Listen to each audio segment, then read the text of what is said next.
Genesis 3. The fall of mankind.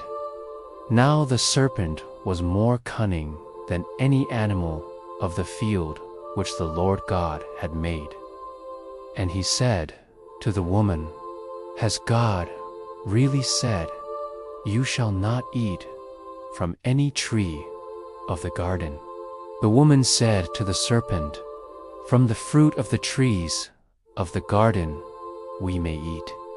But from the fruit of the tree which is in the middle of the garden, God has said, You shall not eat from it or touch it, or you will die.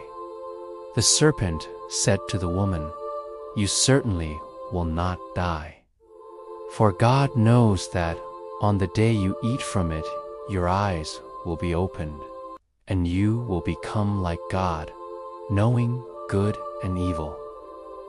When the woman saw that the tree was good for food, and that it was a delight to the eyes, and that the tree was desirable to make one wise, she took some of its fruit and ate.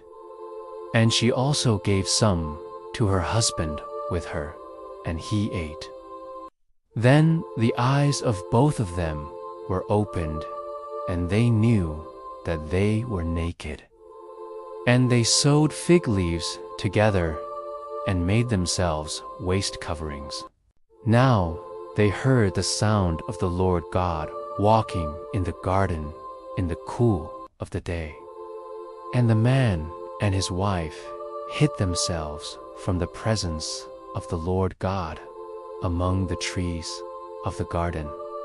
Then the Lord God called to the man and said to him, Where are you? He said, I heard the sound of you in the garden, and I was afraid because I was naked. So I hid myself. And he said, Who told you that you were naked? Have you eaten from the tree from which I commanded you not to eat? The man said, The woman whom you gave to be with me, she gave me some of the fruit of the tree, and I ate. Then the Lord God said to the woman, What is this that you have done? And the woman said, The serpent deceived me, and I ate. Then the Lord God said to the serpent, Because you have done this, cursed are you more than all the livestock, and more than any animal of the field. On your belly you shall go, and dust you shall eat all the days of your life, and I will make enemies of you and the woman, and of your offspring and her descendant. He shall bruise you on the head, and you shall bruise him on the heel. To the woman he said, I will greatly multiply your pain in childbirth. In pain you shall deliver children, yet your desire will be for your husband, and he shall rule over you. Then to Adam he said, Because you have listened to the voice of your wife, and have eaten from the tree about which I commanded you, saying, You shall not eat from it. Cursed is the ground because of you.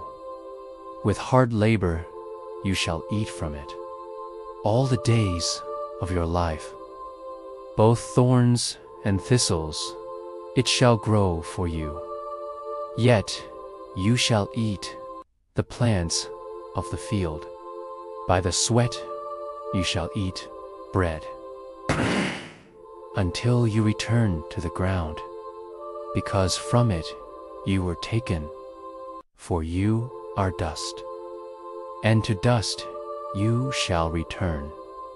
Now the man named his wife Eve, because she was the mother of all the living. And the Lord God made garments of skin for Adam and his wife, and clothed them. Then the Lord God said, Behold, the man has become like one of us, knowing good and evil.